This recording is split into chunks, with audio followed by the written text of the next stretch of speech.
जय भोलेनाथ। भक्तों, आइए आज सोमवार के दिन सुनते हैं भगवान शिव जी की महिमा और कथा। भक्तों, एक समय की बात है कि देव ऋषि नारद ने विषय वासनाओं पर विजय प्राप्त करने के लिए पर ब्रह्मा की कठोर साधना की। वे हिमालय पर्वत के एक निर्जन स्थान में जाकर समाधित हो गए और पर ब्रह्मा की आराधना करने लगे। उनको इस प्रकार कठोर साधना करते देख देवराज इंद्र भयभीत हो गए। उन्होंने इस विषय में देवगुरु बृहस्पति से परामर्श करने का विचार किया। वे आचार्य बृहस्पति के पास पहुंचे और उनसे कहा, हे आचार्य जी, नारद मुनि हिमालय पर्वत पर कठिन साधना कर रहे हैं। मेरी समझ में यह नहीं आ रहा कि वे इतना कठोर तप किस लिए कर रहे हैं। इसके पीछे क्या कारण है। देवगुरु बृहस्पति बोले, हे इंद्र, संभव है नारद के मन में तुम्हारे सिंहासन को प्राप्त करने की लालसा पैदा हो गई हो। शायद इसलिए वे इतनी कठोर साधना कर रहे हैं। देवगुरु की बात सुनकर इंद्र और भी भयभीत हो गए। उन्होंने आचार्य बृहस्पति से पुनः पूछा, हे आचार्य, यदि ऐसा हुआ तो मेरे लिए यह बहुत भयंकर बात होगी। मुझे परामर्श दीजिए कि ऐसी हालत में मैं क्या करूं। आचार्य बृहस्पति बोले, हे इंद्र, तुम तो देवों के राजा हो, सर्वशक्ति संपन्न हो, सामर्थ्यवान हो। मैं तुम्हें इस विषय में क्या परामर्श दे सकता हूँ। तुम स्वयं ही कोई उपाय सोच लो। हाँ, मुझे ही कोई न कोई उपाय सोचना पड़ेगा। कहते हुए इंद्र वहां से चले आए। अपने महल में पहुंचकर उन्होंने कामदेव को बुलाया और उनसे कहा, हे कामदेव, नारद हिमालय पर्वत पर निर्जन स्थान में बैठे बहुत कठोर तपस्या कर रहे हैं। मैं चाहता हूं कि तुम उनके पास जाओ और अपनी शक्ति के द्वारा जैसे भी हो उनकी तपस्या को भंग कर दो। इंद्र की आज्ञा पाकर कामदेव तत्काल उस स्थान की ओर बढ़ चले जहां नारद मुनि तपस्या कर रहे थे। कामदेव वहां पहुंचकर उन्होंने अपनी मायावी शक्ति का जाल बिछाया। उसके संकेत मात्र से उस बियावान क्षेत्र में बाहर आ गए। कुछ क्षण बीतते बीतते स्वर्ग लोक की एक अप्सरा प्रकट हुई और नारद के सामने मनोहारी नृत्य करने लगी। उसके घुंघरुओं की मधुर ध्वनि वातावरण में गूंजने लगी। लेकिन कामदेव का यह प्रयास व्यर्थ ही साबित हुआ। अप्सरा नृत्य करते करते थक गई, किंतु नारद मुनि का ध्यान नहीं टूटा। थक हार कर अप्सरा वापस लौट गई। तप पूरा होते ही नारद ने आंखें खोली। कामदेव ने सोचा, यदि नारद को बाद में यह बात पता लग गया कि मैंने उनकी तपस्या में विघ्न डालने की चेष्टा की है तो वह मुझे श्राप दे देंगे। उचित यही है कि मैं स्वयं ही उन्हें सच्ची बात बता दूं। यही सोचकर उन्होंने नारद के समक्ष पहुंचकर उन्हें साष्टांग प्रणाम किया। नारद ने उन्हें आशीर्वाद देकर पूछा, आओ कामदेव, किस कार्य हेतु यहाँ आगमन हुआ है। कामदेव बोले, हे देव ऋषि, मेरा अपराध को क्षमा कीजिए। मैंने आपकी तपस्या भंग करने का प्रयास किया था। नारद ने पूछा, पर क्यों, किसके आदेश से तुमने ऐसा किया। कामदेव ने कहा, हे मुनिवर, मुझ अंकिचन में इतनी हिम्मत नहीं जो स्वयं ही आपको तप से डिगाने का कार्य करता है। मुझे ऐसा करने को कहा गया था। किसने ऐसा करने को कहा था कामदेव, बताओ। हे देवऋषि नारद, मुझे इंद्रदेव ने कहा था। उन्होंने ही मुझे यहाँ भेजा था। कामदेव ने सच्ची बात बता दी। कामदेव की बात सुनकर नारद जी मुस्कुरा दिए और कहने लगे, हे कामदेव, मैं तुम्हें क्षमा करता हूँ। अब तुम जाओ और देवराज को बता देना कि नारद ने इच्छाओं को बस में कर लिया है। अब मैं संसार के किसी भी भौतिक आकर्षण में नहीं फंस सकता। जान बची और लाखों पाए, कामदेव ने सोचा और जल्दी से वहां से चले गए। कामदेव के जाने के पश्चात नारद सोचने लगे, मैंने कामदेव को परास्त किया है, अब मेरा नाम भी भगवान शिव के समान हो गया, क्योंकि कामदेव को या तो शिव ने परास्त किया था या फिर अब मैंने। यह सोचकर नारद कैलाश पर्वत पहुँचे। उन्होंने भगवान शिव और पार्वती को नमन किया। भगवान शिव ने नारद के चेहरे पर झलकती प्रसन्नता की चमक देखी तो उन्होंने पूछा, क्या बात है नारद, आज आप बहुत प्रसन्न दिखाई दे रहे हैं, कोई बात है? तो नारद जी बोले, हाँ भगवान हाँ, बात ही कुछ ऐसी है। ऐसी क्या बात है नारद, हमें भी तो बताओ। हे भगवान, मैंने कामदेव को जीत लिया है। इंद्र ने उसे मेरी तपस्या भंग करने के लिए भेजा था, किंतु वह अपने प्रयासों में सफल नहीं हुआ। मैंने निर्विघ्न अपनी तपस्या पूरी की है। नारद जी की बात सुनकर भगवान शिव मुस्कुराए और बोले, हे नारद, मुझे यह जानकर बहुत प्रसन्नता हुआ कि तुमने काम पर विजय प्राप्त कर लिया है, पर देखो यह बात तुमने मुझे बता दी तो बता दी, और किसी देव को यह बात मत बताना, विशेषकर भगवान विष्णु को तो भूल कर भी यह बात मत बताना। लेकिन नारद को चैन कहाँ आए, यह बात बताने के लिए तो उनके पेट में मरोड़ मरोड़ हो रही थी। हे भक्तों, अतः भगवान शिव के परामर्श को उन्होंने नहीं माना और क्षीर सागर की ओर चल पड़े। रास्ते में उन्होंने सोचा, कामदेव पर मेरी विजय की खबर सुनकर शिव विशेष प्रसन्न नहीं हुए, शायद उन्हें मुझसे ईर्ष्या हो रही है, इसलिए वे भगवान विष्णु से यह बात न बताने को कह रहे थे। भला इतनी बड़ी सफलता की बात मैं भगवान विष्णु को क्यों न बताऊं? वे तो मुझसे बहुत स्नेह रखते हैं। काम पर मेरी विजय की बात सुनकर उन्हें तो मुझ पर बहुत गर्व होगा। ऐसे ही कुछ सोचते हुए वे क्षीर सागर में पहुँचे और भगवान विष्णु और माता लक्ष्मी के सामने पहुंचकर उन्हें प्रणाम किया। भगवान विष्णु बोले, आओ नारद आओ, बहुत समय बाद तुम्हें देखकर बहुत प्रसन्नता हुई है, कहाँ रहे इतने दिनों तक? भगवान, मैं तपस्या कर रहा था और आपको जानकर हर्ष होगा कि मेरी तपस्या पूर्ण हो गई। यद्यपि देवराज इंद्र ने कामदेव द्वारा मेरी तपस्या भंग करने की कोशिश की, किंतु कामदेव को भी मुझसे हार माननी पड़ी। अच्छा, क्या सचमुच? भगवान विष्णु ने कृत्रिम आश्चर्य व्यक्त की। हाँ प्रभु हाँ, मैंने भी कामदेव पर विजय प्राप्त कर ली है। अब अकेले शिव ही नहीं हैं, कामदेव को जीतने वाले आपका यह भक्त भी सारे सांसारिक प्रलोभन से परे हो गया है। भगवान विष्णु समझ गए कि नारद के मन में अभिमान पैदा हो गया, किंतु परकटः वे बोले, यह तो बहुत अच्छी बात है नारद, फिर भी तुम सदा सावधान रहना, कौन जाने कब क्या घटित हो जाए। फिर भगवान विष्णु से विदा लेकर नारद लौट पड़े। उनके मन में उत्साह के बजाय कुछ विक्षोभ सा था। उन्होंने सोचा, मेरी सफलता पर भगवान विष्णु भी बहुत प्रसन्न नहीं हुए, मैं कोई दुर्लभ व्यक्ति थोड़े ना हूँ, फिर वे क्यों मुझे सावधान रहने की सीख दे रहे थे। निगाहें नीचे बने एक भव्य नगर पर जाकर टिक गई। अरे वाह, ये तो बड़ा सुंदर नगर लगता है, ऐसा नगर तो मैंने पहले कभी नहीं देखा, इसमें चलकर देखना चाहिए। यही सोचकर नारद नीचे उतरे और वहाँ के राजमार्ग पर जाते हुए एक व्यक्ति से पूछा, सुनो भाई, इस विशाल और सुंदर नगर का राजा कौन है?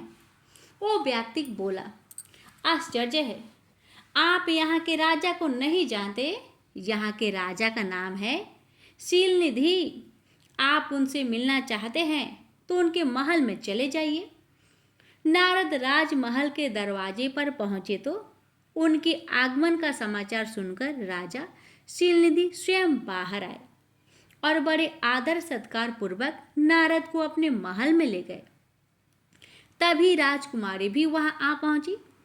राजा शीलनिधि ने नारद को उसका परिचय दिया कि यह मेरी पुत्री है मुनिवर, इसका नाम श्रीमती है। श्रीमती की सुंदरता देखकर नारद ने मन ही मन उसकी प्रशंसा की। जब श्रीमती ने प्रणाम किया तो नारद ने उसे मुक्त कंठ से आशीर्वाद प्रदान किया। राजा शीलनिधि बोले, हे मुनिवर, श्रीमती अब विवाह योग्य हो गई है। मैंने निश्चय किया है कि शीघ्र ही एक स्वयंवर का आयोजन कराऊंगा ताकि यह स्वेच्छा से अपना पति वरण कर सके। नारद बोले, हाँ, तुम्हारी कन्या साक्षात लक्ष्मी है। कोई भी हरि जैसा गौरवशाली व्यक्ति किसे पत्नी रूप में पाकर धन्य हो सकता है। राजा शीलनिधि बोले, आपकी कथन से मेरा उत्साह बढ़ा है मुनिवर। अब तो शीघ्र ही इसके स्वयंवर का आयोजन करूंगा। नारद ने मन ही मन सोचा, इस राजकन्या का विवाह यदि मेरे साथ हो जाए तो कितना अच्छा रहे। इसे पत्नी रूप में पाकर मैं तो जैसे धन्य ही हो जाऊंगा।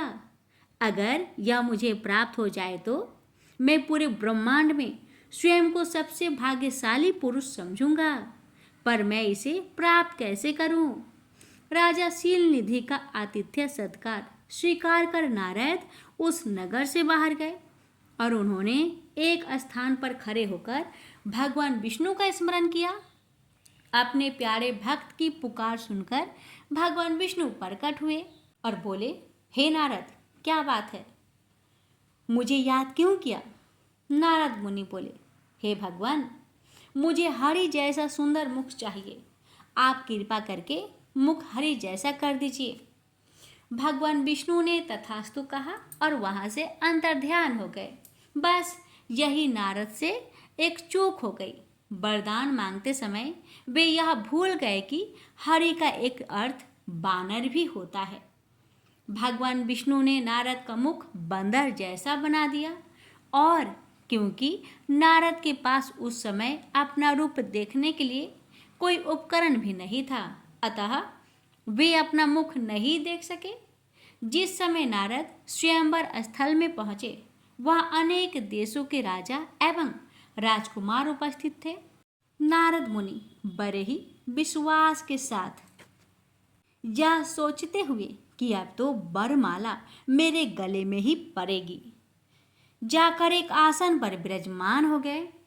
नारद को देखकर वहां उपस्थित राजा लोग मंद मंद मुस्कुराने लगे। उनमें से एक राजा बोला, अरे जरा इस मनुष्य का मुख तो देखो, इसका शरीर तो मनुष्य जैसा है और मुख बंदर का। दूसरा बोला, यह शायद अपने आप को बहुत सुंदर समझता है, तभी तो राजकुमारी के स्वयंवर में उसके द्वारा स्वयं का चयन किए जाने की आशा से यहाँ आया है। उस व्यक्ति की बात सुनकर सभी ठहाके मार के हंस पड़े। तभी राजकुमारी श्रीमती वरमाला लिए स्वयंवर स्थल में पधारी। उसे देखकर उपस्थित राजा हास परिहास करना भूल गए और सब सावधान मुद्रा में बैठ गए। सबको आशा थी कि राजकुमारी उनके गले में ही वरमाला डालेगी। विशेषकर नारद के मन में तो किसी प्रकार की कोई शंका ही नहीं थी। भला जिसके पास भगवान विष्णु जैसा सुंदर मुखरा हो, उसे कौन सी सुंदरी अस्वीकार करती। राजकुमारी वरमाला लिए जैसे ही नारद के समीप पहुंची, नारद ने अपनी गर्दन आगे करके मुस्कुरा कर कहा, हे देवी, एक दृष्टि इधर भी देख लो। मैं भी तुमसे परिणय करने का आकांक्षी हूँ।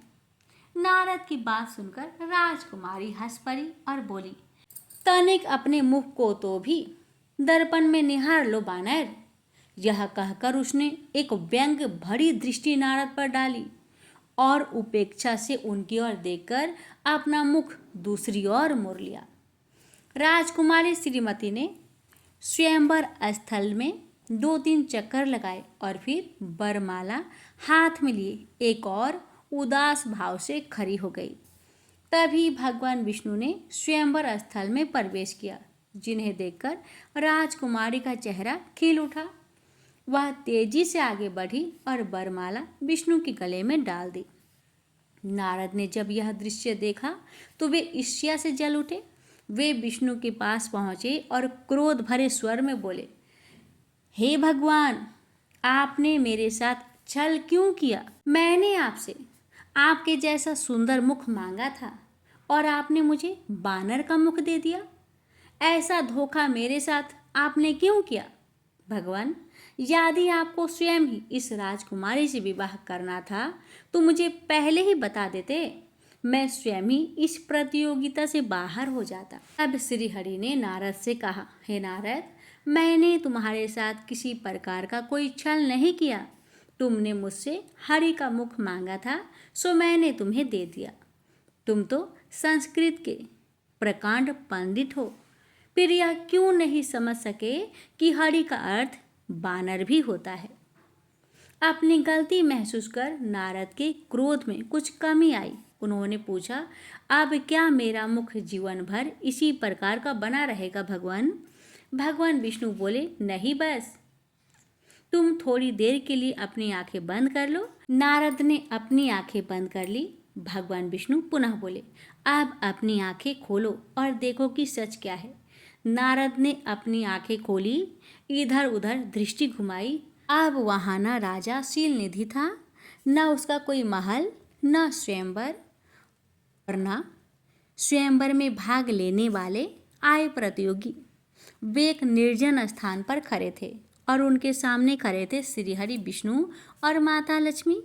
उन्हें इस प्रकार चारों ओर भौचक्के भाव से निहारते देख भगवान विष्णु ने कहा, नारद, यह सब मेरी माया थी। तुम्हारे मन में घमंड पैदा हो गया था कि तुमने काम पर विजय प्राप्त कर ली है और तुम अब भगवान शिव के समकक्ष हो गए हो। तुम्हारे इसी अहंकार भाव को समाप्त करने के लिए मुझे यह माया रचनी पड़ी। और हाँ, जिसे तुम राजकुमारी श्रीमती समझे थे और जिससे विवाह करने को आतुर हो रहे थे, जानते हो वह कौन थी? कौन थी? नारद के मुंह से बरबसी निकल पड़ा, लक्ष्मी, मेरी चिरसंगनी। लक्ष्मी की ओर संकेत करते हुए भगवान ने कहा, तुम जिसे माता लक्ष्मी कहकर बुलाते हो वही लक्ष्मी राजकुमारी श्रीमती थी। यह सुनकर नारद का चेहरा शर्म से झुक गया। उन्होंने श्री हरि से कहा, हे प्रभु, आपने मुझ पर बड़ा उपकार किया, जो समय रहते ही मेरी आंखें खोल दी। मैं सचमुच पतन के गर्त में गिरने के लिए जा रहा था, किंतु आपने कृपा करके मुझे उबार लिया। इस प्रकार भगवान विष्णु की कृपा से नारद के मन में पैदा हुआ अहंकार भाव समाप्त हो गया। राजकुमारी श्रीमती से विवाह करने की जो इच्छा उनके मन में पैदा हुई थी, वो भी तिरोहित हो गई। नारद नारायण नारायण कहते हुए पुनः अपने मार्ग पर चल पड़े। प्रेम से बोलिए, ओम नमः शिवाय। जय श्री हरि। एक बार भगवान शिव को प्रसन्न करने के लिए मृगकंडू मुनि ने कठोर तपस्या की। उनकी तपस्या से प्रसन्न होकर भगवान शिव ने उन्हें दर्शन दिए। मृगकंडू ने उनसे विनती की, हे प्रभु, मुझे पुत्र प्रदान करे। शिव ने पूछा, कैसा पुत्र चाहिए भक्त? ऐसा कि जिसकी आयु तो लंबी हो किंतु गुण कोई न हो, अथवा जो बुद्धिमान हो, गुणी हो, किंतु जिसकी आयु मात्र 16 वर्ष की हो। मुनि ने कहा, भगवान, मुझे गुणवान पुत्र चाहिए। शिव ने कहा, तथास्तु। यह वरदान देकर शिव अंतर्ध्यान हो गए। समय आने पर मृगकंडू की पत्नी रुदती ने पुत्र को जन्म दिया। अनेक ऋषि मुनियों ने आकर प्रसन्नता जताई और बच्चे को आशीर्वाद दिया। ऋषि मुनियों की उपस्थिति में ही मृगकंडू दंपति ने बालक का नाम रखा मार्कंडेय। बालक मार्कंडेय बहुत मेधावी निकला। 16 वर्ष की आयु से पहले ही उसने वेदों को ज्ञान प्राप्त कर लिया। उसके आचार्यगण उसकी प्रशंसा करते न थकते। वे कहते, मृकंडू, बहुत भाग्यशाली हो तुम, जो ऐसा होनहार बेटा मिला। लेकिन मार्कंडेय के भाग्य को लेकर उसकी माता बहुत चिंतित रहती। मृकंडू जब उसे समझाते तो वह रोती हुई कहती, स्वामी, मैं भूल नहीं पाती कि शीघ्र ही हमारा बेटा हमसे हमेशा के लिए दूर हो जाएगा। एक दिन की बात है कि कुमार मार्कंडेय पूजा के लिए फूल लेने वाटिका में गया हुआ था।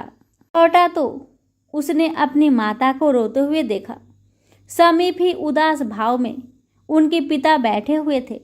माता को रोते हुए देख उसने पूछा, माँ, तुम रो क्यों रही हो? माँ कुछ न बोली, बस धीरे धीरे सिसकियाँ भरती रही। इस पर मार्कंडेय ने पुनः पूछा, माँ, तुम बोलती क्यों नहीं? बोलो माँ, बोलो, कौन सा दुख है तुम्हें? कहीं ऐसा तो नहीं कि जो तुम चाहती हो वह मैं नहीं कर पाऊंगा? पर देखो माँ, अब मैं बालक नहीं रहा, कल पूरे 16 वर्ष का हो जाऊंगा। तुम्हारी माँ इसलिए तो रो रही है पुत्र, पिता धीरे से बोले। मार्कंडेय ने उलझन भरे स्वर में पूछा, क्यों? 16 वर्ष का होने में क्या हानि है? पिता बोले, बताता हूँ, सुनो।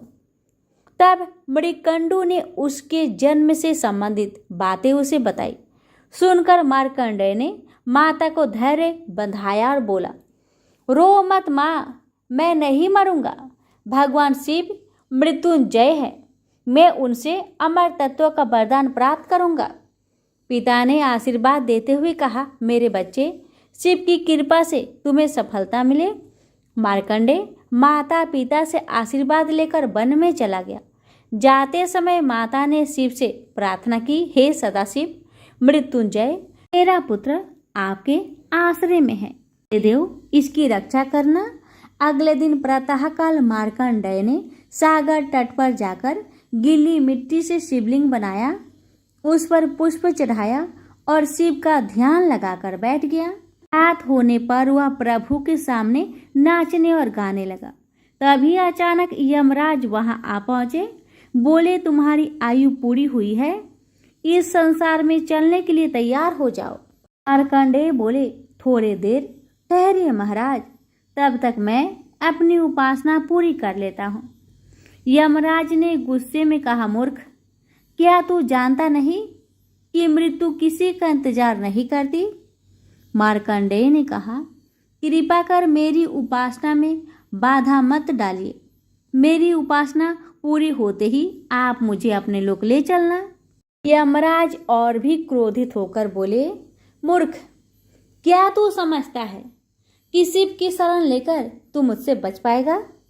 मुझे अभी मालूम हो जाएगा कि काल के पास से कोई नहीं बच सकता। यह कहकर जैसे ही यमराज पास फेंकने को उद्धत हुए, तभी एक चमत्कार हुआ। एकाएक वहां शिव जी प्रकट हो गए। मृत्यु के स्वामी को देखकर यमराज ठिठक गए।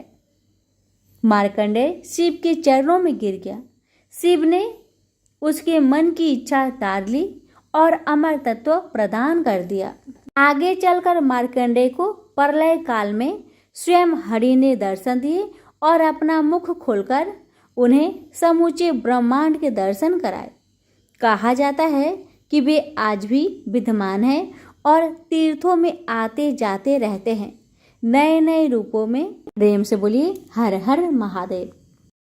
पौराणिक मान्यता के अनुसार राजा बलि पूर्व जन्म में जुआरी था। एक दिन उसे जुए में कहीं से कुछ पैसे मिले।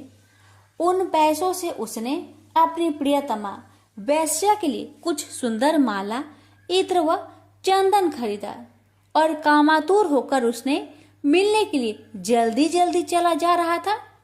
तभी एक पत्थर से ठोकर खाकर वह मूर्छित हो गया। कुछ देर में जब होश आया तो उसने अनुभव किया कि मेरी मृत्यु अब निकट है। पूर्व जन्म के किसी पुण्य से उसके मन में सद्बुद्धि उत्पन्न हुई और वैराग्य जगा।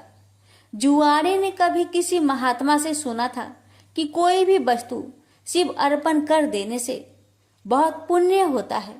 उसने सोचा, माला, इत्र, चंदन तो प्रियतमा तक पहुंच नहीं सकता, शिव अर्पण कर देने से कुछ अच्छा होगा। तो हो जाएगा, अन्यथा मर तो रहा ही हूँ और माला इत्र चंदन भी जमीन पर गिरकर बेकार जा रहे हैं। यही सोचकर जुआरी ने माला इत्र व चंदन भगवान शिव को अर्पण कर दिया। जुआरी की मृत्यु होने पर यमराज के दूत उसे पकड़ कर ले गए। यमराज ने चित्रगुप्त से कहा, इसका बही खाता देखो। चित्रगुप्त ने कहा, यह तो जन्म जन्मांतर का पाप ही है। बस अभी अभी थोड़ी देर पहले जुए में जीते पैसे से इसने वैश्य के लिए माला इत्र व चंदन खरीदा था। जब ठोकर खाकर गिरा तो इसने मृत्यु के निकट देखी और सोचा कि माला आदि चीजें बेकार जा रही है, तो उसे शिव अर्पण कर दिया। यह कोई भगवान को माला अर्पण करने वाला तो था ही नहीं, न ही इसने भगवान के लिए माला खरीदी थी। बस यही इसका पुण्य है। यमराज ने कहा, यह तो इसका पुण्य ही माना जाएगा। यमराज ने जुआरी से पूछा, पहले तुम पुण्य का फल भोगे हो या पाप का? जुआरी ने कहा, मैं तो जन्म जन्मांतर का पापी हूँ। पाप का फल भोगने में पता नहीं कितना समय लगे, इसलिए मैं पहले पुण्य का फल भोगना चाहता हूँ। भगवान शंकर की कृपा से जुआरी बन गया इंद्र। राज ने कहा, शिव अर्पण के पुण्य से तुम 3 घड़ी के लिए इंद्र लोक के मालिक बन गए हो। भगवान शिव के बिना भक्ति की आराधना से जमीन में गिरी हुई गंध पुष्प से एक महापातक की को कितना बड़ा फल मिला। जो लोग श्रद्धा और भक्ति के साथ भगवान शिव को गंध पुष्प व जल अर्पण करते हैं, उनकी आराधना करते हैं, तो उन्हें सहज मुक्ति मिलती है। उसी समय देवगुरु बृहस्पति आए और जुआरी को ऐरावत हाथी की पीठ पर बैठाकर इंद्र लोक ले गए। जुआरी जब इंद्र आसन पर बैठा, अप्सराएं नृत्य करने लगी, गंधर्व गान करने लगे। उन गंधर्वों में नारद जी भी थे। यह देखकर उन्हें हंसी आ गई। जुआरी ने कहा, इंद्र के दरबार में वे आदमी, बताओ क्यों हंसते हो? नारद जी ने कहा, जुआरी, तू जीवन प्रयत्न जुआ खेलता रहा। तूने यही सोचा कि शिव अर्पण करने से कुछ होता होगा तो हो जाएगा, न होगा तो मर तो ही रहा हूँ, और माला इत्र आदि भी बेकार ही जा रहे हैं। आज इसका परिणाम यह हुआ कि तुम 3 घड़ी के लिए ही सही इंद्रलोक के स्वामी बन गए, इसलिए मुझे हंसी आ रही है। नारद जी की बात सुनकर जुआरी के ज्ञान चक्षु खुल गए। ज्ञान की चिंगारी जब पाप के ईंधन पर गिरती है तो पाप जलते हैं। जुआरी सिंहासन से उतरा और नारद जी से कहा, गुरुदेव, अब भगवान शंकर के अलावा कोई शरण नहीं है। हम सारे इंद्र आसन पर ही तुलसी रख देते हैं। शिव के समान देव नहीं, शिव के समान गति नहीं, शिव के समान दाता नहीं है, शिव के समान योद्धा नहीं है। इतना कहकर जुआरी ने स्वर्ग की निधियों का ऋषियों को दान करना शुरू कर दिया। उसने ऐरावत हाथी अगस्त्य जी को उच्च श्रवा नाम का घोड़ा, विश्वामित्र को कामधेनु गाय, महर्षि वशिष्ठ को चिंतामणि रत्न, गालवल जी को और कल्प वृक्ष कौंडिन्य मुनि को दे दिया। भगवान शंकर को प्रसन्न करने के लिए जुआरी ने कुछ ही देर में सारा इंद्रलोक दान कर दिया।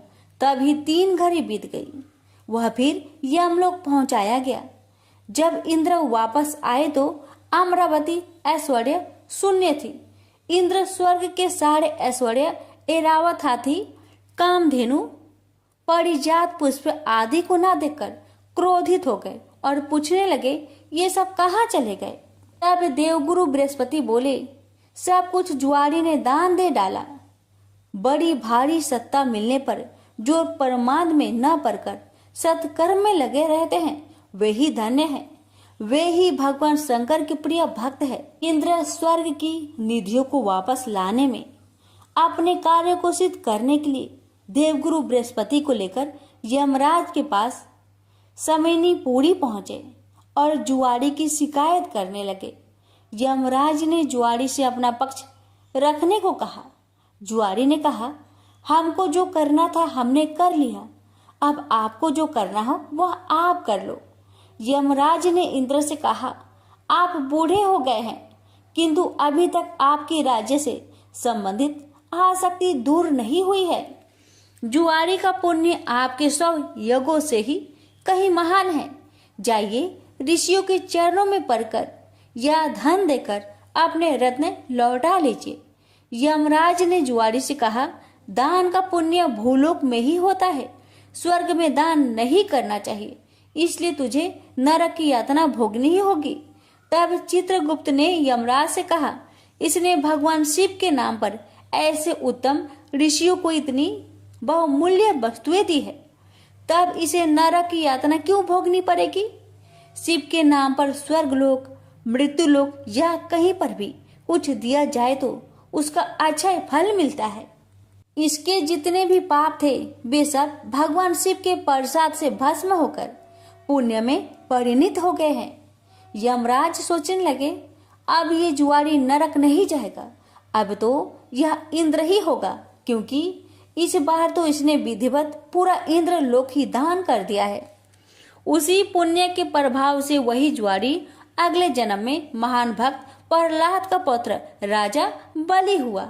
यहाँ पर भी वह पूर्व जन्म के शिव पूजन के पुण्य से इतना त्यागी हुआ कि गुरु शुक्राचार्य के मना करने पर भी उसने भगवान वामन को अपना सर्वस्व समर्पित कर दिया। वामन भगवान राजा बाली से बोले, हम तुम्हें क्या दे? बाली ने कहा, भगवान हमारी जिधर भी दृष्टि जाए उधर हम आपका ही दर्शन करें। राजा बलि की बैठक के 52 दरवाजे हैं। भगवान ने सोचा, न जाने किस दरवाजे पर बाली की दृष्टि चली जाए। यही सोचकर 52 दरवाजे पर शंख चक्र गदा पद्म धारण किए हुए ब्रह्मांड के स्वामी पहरेदार के रूप में विराजमान हो गए। कोई भी याचक राजा बलि के द्वार पर कुछ मांगने जाता है तो उनके द्वार पर विराजमान भगवान विष्णु स्वयं उन्हें मुंह मांगी वस्तुएं देते हैं। इसलिए प्रहलाद जी ने भगवान की स्तुति करते हुए कहा, इंद्र कुबेर आदि देवताओं के द्वारपाल तो आप कभी नहीं बने, परंतु आप हम असुरों के द्वारपाल बन रहे हैं। इससे लगता है कि आप हम असुरों के पक्षपाती हैं। इस प्रसंग से गीता में भगवान का यह कथन सत्य सिद्ध हो जाता है कि पत्र पुष्प फल जल जो कुछ भी भगवान के लिए अर्पित किया जाता है वह अनंत गुना होकर वापस आता है। प्रेम से बोलिए, हर हर महादेव, माता पार्वती की जय, विष्णु भगवान की जय। मनसा वाचा ब्रत कथा। एक समय तरह तरह के फूल फल और सुंदर जड़ी बूटियों से शोभ्यमान कैलाश पर्वत पर विराजमान श्री भगवान शंकर जी से श्री पार्वती जी बोली कि हे जगत के स्वामी, आज मन बहलाव के वास्ते आप और मैं चौपर खेलें। शंकर जी ने कहा कि चौपर के खेल में बेईमानी बहुत होती है और हार जीत का पता नहीं पड़ता है, इसलिए कोई तीसरा आदमी होना चाहिए जो ईमानदारी से फैसला कर सके। महादेव जी के इतना कहते ही पार्वती जी ने अपनी माया से वहां एक बालक बनाकर बैठा दिया तथा महादेव जी ने अपने मंत्र के बल से उसमें जान डाल दी। महादेव जी ने उस बालक का नाम अंगद रखा तथा बालक को आदेश दिया कि तुम हम दोनों की हार जीत को बताते रहना। ऐसा कहकर महादेव जी ने चौसर का पासा चलाया और अंगद से पूछा कि बताओ कौन जीता और कौन हारा। तब अंगद ने उत्तर दिया कि महादेव जी आप जीते और पार्वती जी हारी। इसके बाद महादेव जी ने फिर पासा फेंका और अंगद से पूछा इस बार कौन जीता और कौन हारा। इस बार भी अंगद ने वही जवाब दिया कि महादेव जी जीते और पार्वती जी हारी। इसी प्रकार तीसरी बार भी पासा चलाकर महादेव जी ने अंगद से पूछा कि तो इस बार महादेव जी हार गए थे, परंतु अंगद ने विचार किया कि यदि मैं महादेव जी को हारा हुआ बताऊंगा तो वे मुझे श्राप दे देंगे। ऐसा सोचकर अंगद ने फिर वही पुराना रटा रटाया उत्तर दे दिया कि महादेव जी जीते और पार्वती जी हारे। चूंकि इस बार अंगद ने झूठ बोला था तो माता पार्वती ने अंगद को श्राप दे दिया कि तेरे शरीर में कोढ़ हो जाए और तू निर्जन वन में भटकता फिरे।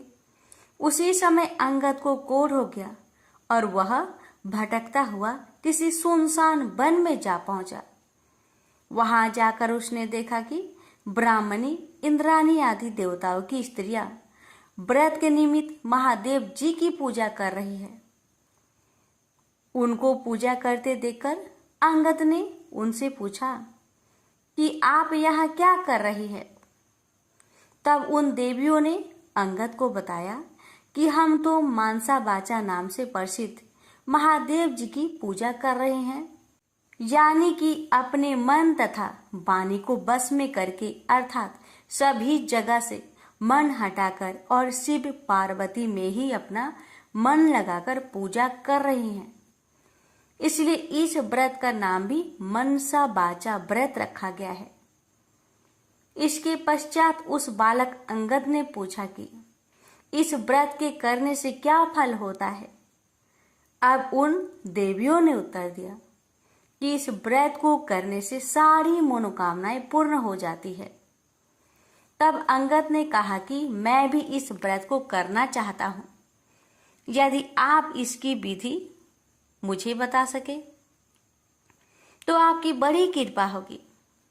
तब उन देवियों ने अंगद को चावल तथा सुपारी देकर व्रत करने की पूरी विधि विधान बताया कि इस व्रत को श्रावण मास के पहले सोमवार से करना चाहिए।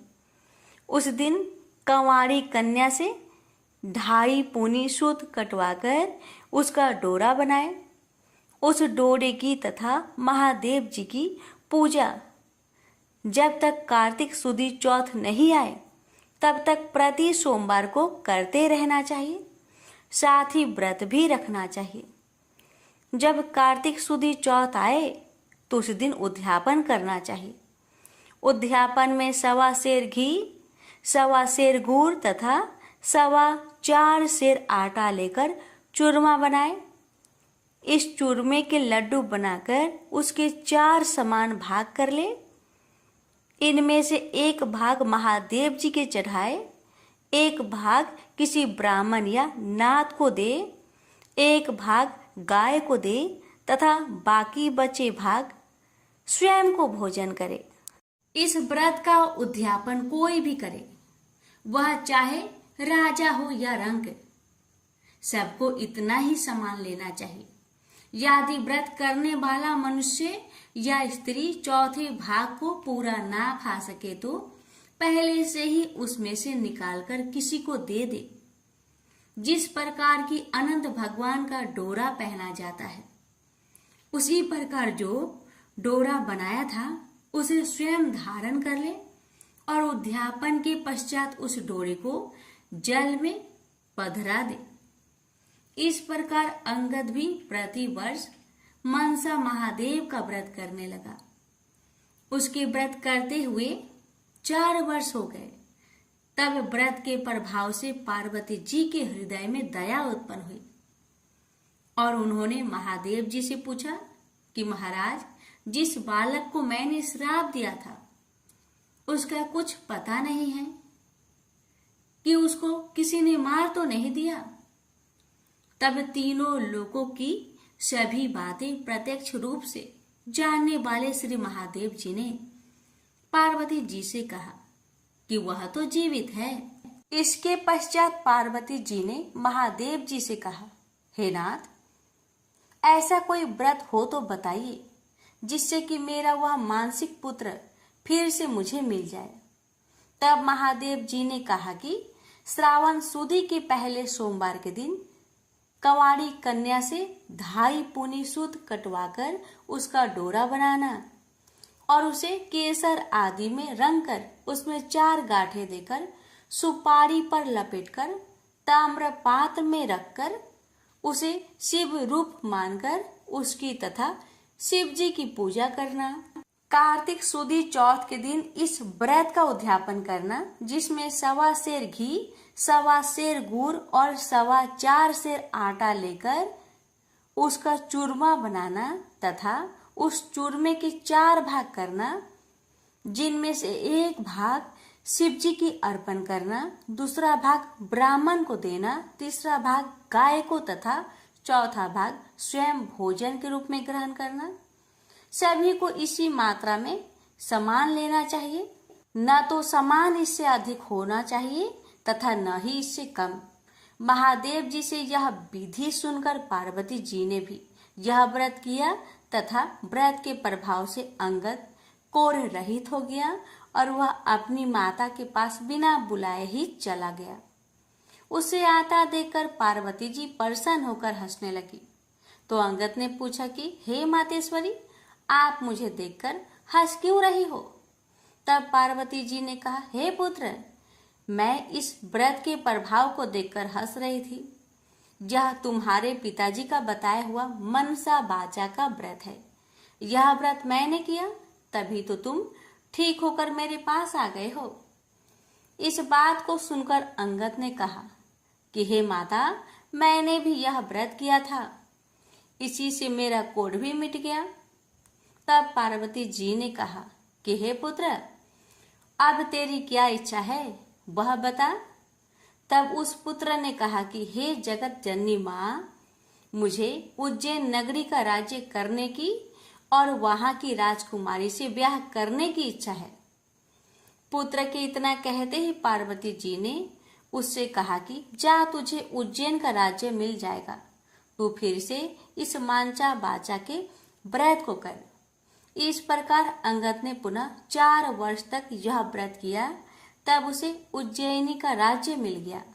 अब नारद जी राजा युधिष्ठिर से कह रहे हैं कि उसे राज्य किस प्रकार मिला, तो सुनो।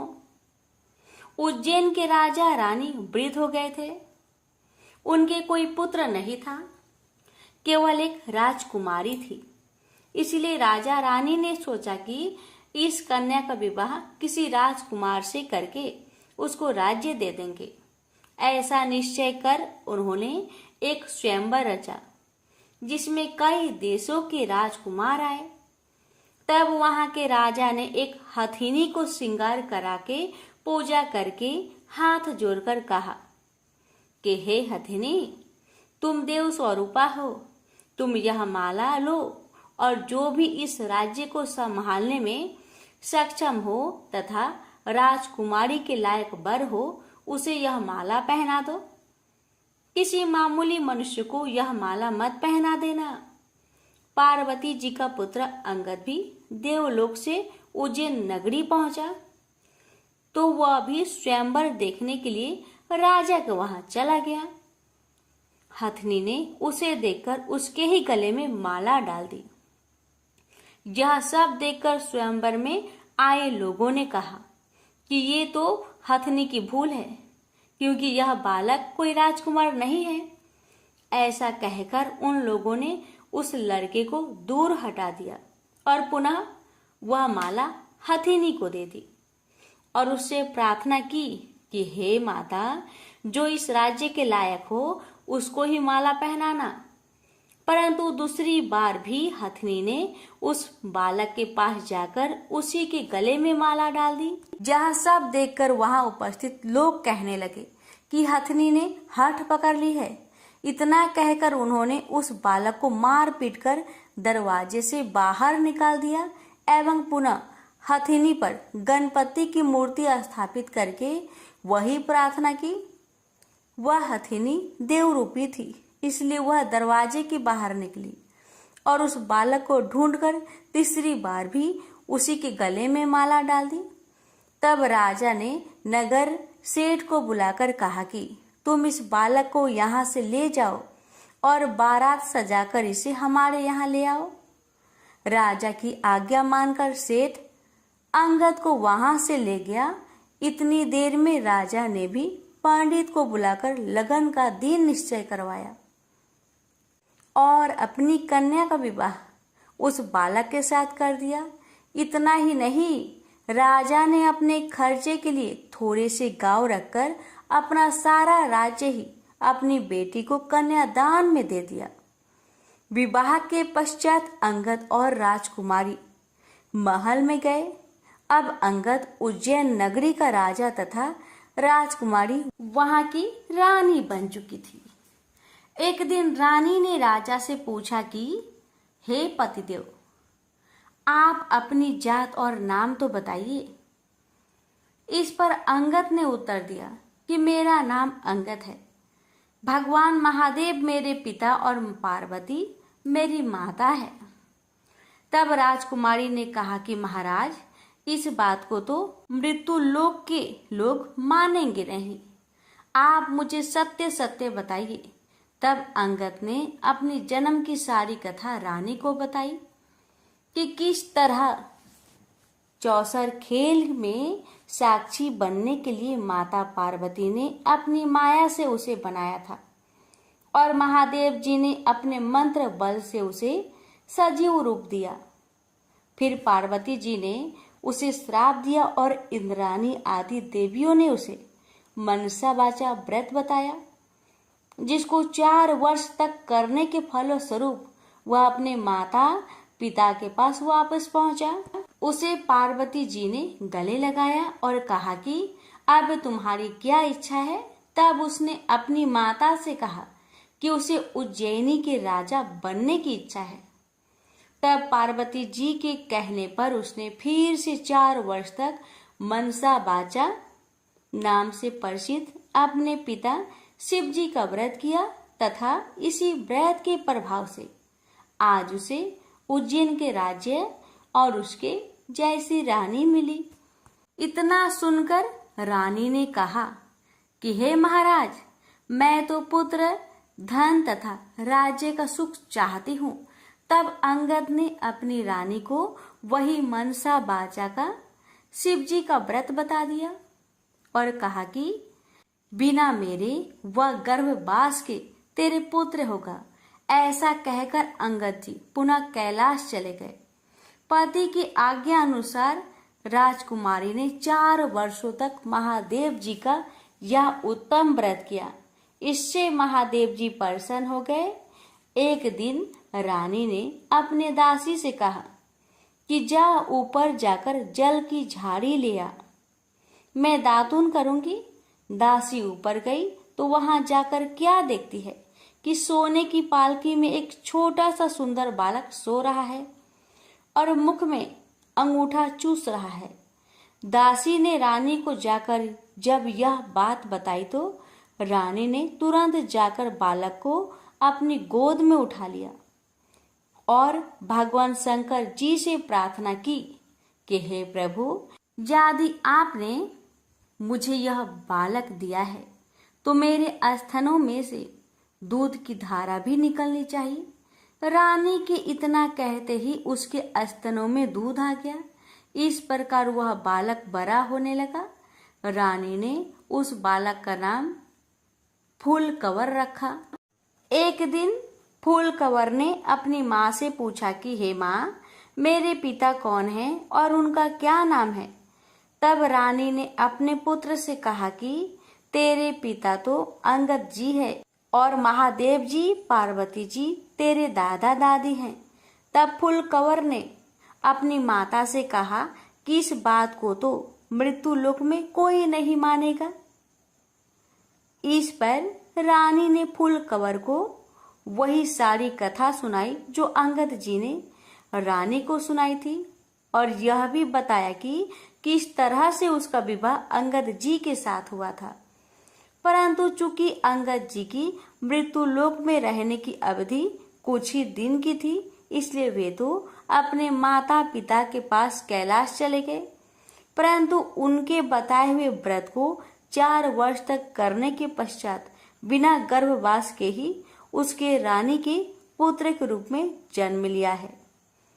इतना कहकर रानी बोली, अब तुम बताओ कि तुम्हारी क्या इच्छा है। माता के वचन को सुनकर पुत्र ने कहा कि हे माता, मेरी इच्छा चेदी राजा की कन्या से विवाह करने की है। क्योंकि मैंने उसकी प्रशंसा सुनी है। तब रानी ने फूल कंवर से कहा कि हे पुत्र, तू भी मनसा वाचा का व्रत कर। इस व्रत के करने वाले के लिए कुछ भी दुर्लभ नहीं है। अब फूल कंवर ने भी 4 वर्ष तक व्रत किया। इससे भगवान महादेव प्रसन्न हुए और उन्होंने चेदी राजा को सपने में आदेश दिया कि मेरे कहने से तू अपनी राजकुमारी का विवाह उज्जैन के राजकुमार फूल कंवर से कर दे। चेदी राजा ने भगवान शिव जी का कहा मानकर अपनी कन्या का विवाह उज्जैन के राजकुमार से कर दिया। अब वह राजा हो गया। एक दिन वह शिकार खेलने वन में गया। वहां उसके कोई शिकार हाथ नहीं आया और वह भूख प्यास से व्याकुल होकर एक बाग में जाकर आराम करने लगा। इतने में देवयोग से कोई ब्राह्मण वहां आ पहुंचा और उसने राजा को श्रीधरी पंचांग सुनाया कि आज कार्तिक सुदी चौथ है, जो आज मनसा वाचा के व्रत का उद्यापन करने का दिन है। इतना सुनते ही राजा ने ब्राह्मण से कहा कि महाराज, मुझसे तो भूल हो गई, आप हमें अब पूजन करा दे। ब्राह्मण ने पूजा के लिए शहर में रानी को खबर भेजी कि राजा साहब शिकार के लिए यहाँ वन में ठहरे हुए हैं और चूंकि आज कार्तिक सुदी चौथ का उद्यापन करना है, इसलिए 4.25 सेर आटा, 1.25 सेर घी, 1.25 सेर गुड़ का चूरमा बनवाकर मंगवाया है। इस पर रानी ने सोचा कि फौज के कई आदमी भी राजा जी के साथ है, इसलिए इतने से चूरमे से क्या होगा। इसलिए रानी ने गाड़ी भरकर चूरमा भेज दिया, जो कि नियम विरुद्ध था। इतना अधिक प्रसाद होने से महादेव जी क्रोध हो गए और उन्होंने कोप करके राजा को सपने में कहा कि तुम अपनी रानी को निकाल दो, नहीं तो मैं तुम्हारा सारा राज्य नष्ट कर दूंगा। राजा ने परमान के अनुसार दोबारा चूरमा बनवाकर व्रत पूरा किया। महादेव जी के कथन के अनुसार राजा ने रानी को महल से निकलवा दिया। रानी किले से रवाना होकर कुछ दूर चली ही थी कि उन्हें राजा के दीवान मिले। दीवान जी ने रानी से पूछा कि रानी साहिबा, आप कहाँ पधार रही हो। तब रानी ने पूरी बात बता दी। तब दीवान जी ने कहा कि मैं राजा जी को समझाकर राजी कर लूंगा, तब तक आप मेरी हवेली में पधारे। परंतु जैसे ही रानी दीवान जी की हवेली में पहुंची कि दीवान अंधा हो गया। तब दीवान ने हाथ जोड़कर कहा कि रानी जी, आप यहाँ से पधारो। रानी वहां से रवाना होकर आगे बढ़ी तो उन्हें नगर सेठ मिल गया। उसने भी यही कहा कि वह राजा साहेब को 1-2 दिन में मना लेंगे, तब तक आप हमारे घर पर ही विराजे। रानी नगर सेठ के घर गई तो सेठ की हड्डियां चलने से बंद हो गई और कई उपद्रव होने लगे। अब सेठ ने भी हाथ जोड़कर कहा कि रानी जी, आप यहाँ से पधारे। रानी वहां से आगे गई तो उसे राजा जी का कुम्हार मिला। कुम्हार को रानी पर दया आ गई। वह रानी को अपने घर ले गया, पर जैसे ही कुम्हार के घर पर रानी पहुंची ही कि उसका नियाव फूट गया, जिससे सारे बर्तन फूट गए और कुम्हार भी अंधा हो गया। तब कुम्हार ने भी रानी से उसके घर से निकल जाने की प्रार्थना की। आगे जाने पर एक माली मिला और माली ने रानी से पूछा कि आप कहाँ पधार रही हो। तो रानी ने कहा कि राजा साहेब ने मुझे देश निकाला दिया है। इस पर माली को रानी पर दया आ गई और वह रानी को अपने बाग में ले गया और उसने रानी से कहा कि जब तक राजा जी का क्रोध मिटे तब तक आप यहाँ बाग में ही रहो। परंतु रानी के बाग में जाते ही बाग के सारे पेड़ पौधे सूखकर जलने लगे। कुंवारियों का पानी भी सूखने लगा। इतना ही नहीं, माली को भी कम दिखने लगा। तब माली ने भी रानी से वहां से चले जाने की विनती की। रानी वहां से निकलकर विचार करने लगी कि मुझसे ऐसा क्या पाप हो गया है कि मैं जहां भी जाती हूँ वहां अनर्थ होने लगता है। ऐसा सोचते सोचते रानी ने देखा कि आगे दो रास्ते हैं। किसी व्यक्ति से पूछने पर रानी को मालूम हुआ कि एक रास्ता तो 6 महीने का है, जबकि दूसरा केवल 3 दिन का। रानी 3 दिन वाले रास्ते पर चलने लगी। आगे जाने पर उसे शिप्रा नदी मिली। रानी ने दुख के मारे उसमें कूदकर आत्महत्या करनी चाहिए, परंतु जैसे ही वह नदी में कूदी तो नदी सूख गई। वह और आगे चली तो एक पर्वत आया। रानी ने सोचा कि इस पर चढ़कर नीचे कूदकर अपनी जान दे दे। यह सोचकर वह पर्वत पर चढ़ी और जैसे ही नीचे कूदने लगी कि पर्वत जमीन के बराबर हो गया। आगे जाने पर रानी को एक सिंह दिखाई दिया। इस पर रानी ने सोचा कि इस सिंह यानी शेर को मैं अगर छेड़ूं तो शायद यह मुझे खा जाए। यह सोचकर उसने सिंह पर हाथ फेरा तो सिंह पत्थर का हो गया। आगे जाने पर रानी को बड़ा भारी अजगर सांप दिखाई दिया। इस पर रानी ने मरने के लिए उस बड़े सांप को छेड़ा तो सांप रस्सी बन गया। अब रानी थक हार कर और आगे चली तो क्या देखती है कि वहां एक बड़ा भारी पीपल का वृक्ष है। उसी वृक्ष के पास एक सुंदर कुआं और एक मंदिर बना हुआ है। वह मंदिर में जाकर मुंह ढककर बैठ गई और ओम नमः शिवाय मंत्र का जाप करने लगी। किस्मत से उस दिन कार्तिक सुदी चौथ का दिन था। मंदिर का पुजारी नाथ सामान लेने गांव गया था। वहां उसको एक कुत्ते ने काट लिया। तब पुजारी नाथ ने विचार किया कि हमारे आश्रम में ऐसा कौन पापी आ पहुंचा है जिसके कारण यह उत्पात हो गया है। मंदिर जाकर नाथ ने एक स्त्री को बैठा हुआ देखा तो कहने लगा, आज यहाँ कोई डाकन या भूतनी आ गई है।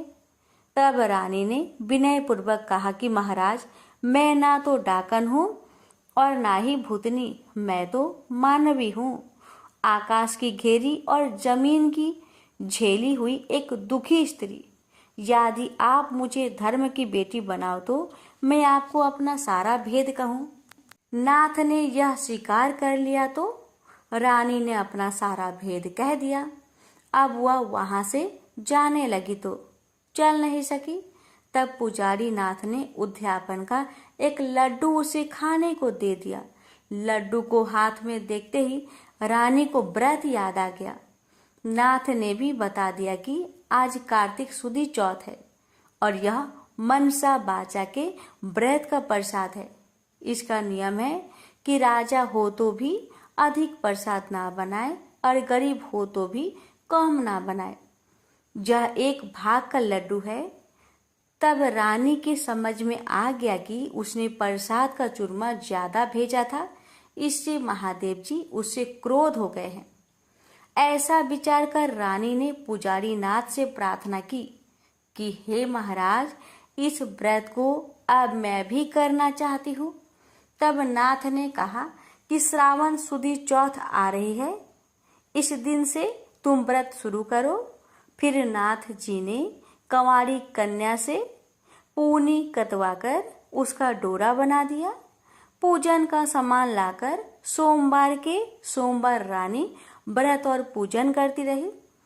जब कार्तिक सुदी चौथ आई तब नाथ जी गांव जाकर सामान ले आए और 1.25 सेर घी, 1.25 सेर गुड़, 4.25 सेर आटे का चूरमा बनाया। चूरमे के 4 भाग किए गए और शिव जी पार्वती जी की मनसा बाचा पूजा की। इस तरह व्रत करते हुए रानी को 4 वर्ष पूरे हो गए तो महादेव जी ने राजा को स्वप्न में दर्शन देकर कहा कि राजन, अब तू रानी को वापस बुलवा ले, नहीं तो मैं तेरे राज्य का नाश कर दूंगा। तब राजा ने कहा कि महाराज, अब रानी का पता लगाना कठिन है। आपकी आज्ञा से ही तो मैंने उसे देश निकाला दिया था। तब महादेव जी ने कहा कि हे राजन, तू 4 विश्वासी नौकरों को पूरब के दरवाजे पर भेज दे। वहां बिना नाथे हुए बैलों की गाड़ी आएगी।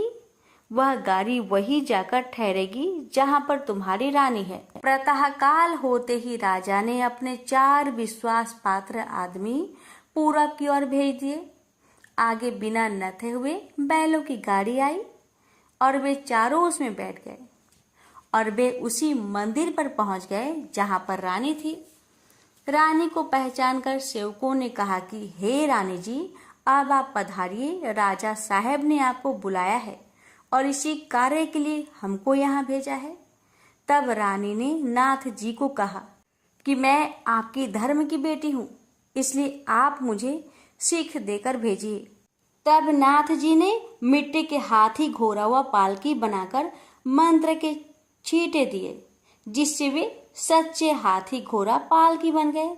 रानी ने नाथ जी से फिर कहा कि हे पिताजी, आते समय रास्ते में मेरे रहने से कई जीवों का नुकसान हो गया था, तो उनका भी उद्धार हो जाना चाहिए, नहीं तो यह पाप भी मुझको ही लगेगा।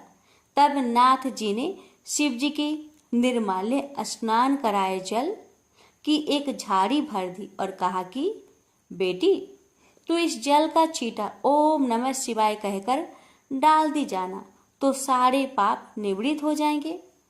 अब तो रानी शिव जी, पार्वती जी को और नाथ जी को साष्टांग नमस्कार कर लेने को आई और चारों सेवकों के साथ रवाना हो गई। जाते हुए उसे रास्ते में वही सर्प मिला।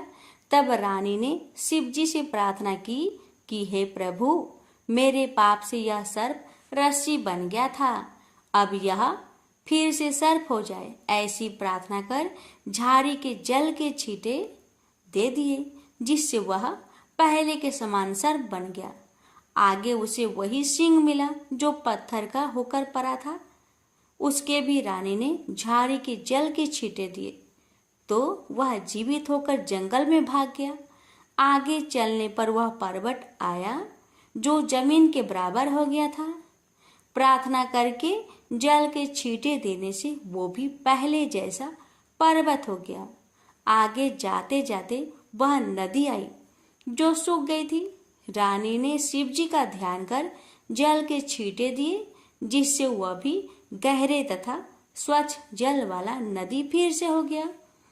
अब रानी जी ने पालकी, हाथी घोड़े तो किले में भेज दिए और वह खुद उसी बाग में गई जो पहले सूख गया था।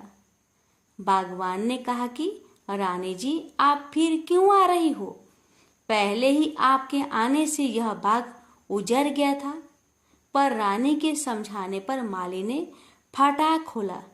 रानी के बाग में जाकर शिव जी का ध्यान कर झाड़ी के जल के छींटे दिए, जिससे वह पहले से भी अच्छा हरा भरा बगीचा हो गया। वहां कई कोयल बोलने लगी, नाना प्रकार के फल फूल दिखाई देने लगे और कुओं में लबालब जल भर गया। फिर रानी जी उसी कुम्हार के घर गई तो कुम्हार की आंखें खुल गई और जल के छींटे देने से न्याव के बर्तन सोने चांदी के बन गए। कुम्हार ने कहा कि रानी जी, ये सोने के बर्तन हमारे पास कौन रहने देगा? तब रानी जी ने कहा कि इसमें से 4 बर्तन राजा को भेंट कर देना। इसी प्रकार रानी नगर सेठ के घर गई तो उसकी हड्डियां सिरकने लगी और उसे व्यापार में लाभ होने लगा। तब नगर सेठ ने कहा कि अन्नदाता जी, आपके पधारने से हमारी यह रिद्धि सिद्धि हुई है। इस खुशी में मैं सारी नगरी को जिमाना चाहता हूँ। सारी नगरी में ढिंढोरा पिटवा दिया गया कि कल किसी के घर में धुआं ना निकले। यदि किसी ने चूल्हा जलाया तो वह दंड का भागीदार होगा। आगे जैसे ही रानी दीवान जी के यहाँ पहुंची तो दीवान जी की आंखें खुल गई। सब आनंद हो गया। अब रानी साहिबा अपने किले में पधारी। राजा जी ने उनका अच्छा स्वागत किया। नगर सेठ ने सारे नगर को जिमाया और किले में जाकर रानी जी से अर्ज की कि अन्नदाता जी, अब आप भी पधार कर भोजन ग्रहण कीजिए। इस पर रानी ने कहा कि मेरे तो आज कार्तिक सुदी चौथ का उजिरना है। जो किसी भूखे आदमी को जिमाकर जीमूंगी। सारे नगर के लोग तो नगर सेठ के यहाँ जिम आए। नगर में अब कोई भी भूखा व्यक्ति नहीं मिला। ढूंढते ढूंढते रानी के सेवक धोबी घाट पहुंचे तो वहां पर एक अंधी बहरी कोढ़ीन धोबन परी मिली। रानी जी की आज्ञा से उसे महल में बुलाया गया। रानी जी ने उसे स्नान करवाया। स्नान कराते ही उसका सारा कोढ़ मिट गया और कथा सुनाते ही उसके लिए स्वर्ग से विमान आ गया। बूढ़ी धोबन की कथा सुनने व प्रसाद लेने मात्र से ही वह सदा के लिए बैकुंठ चली गई। राजा रानी भी हर साल मनसा बाचा का व्रत करते रहे।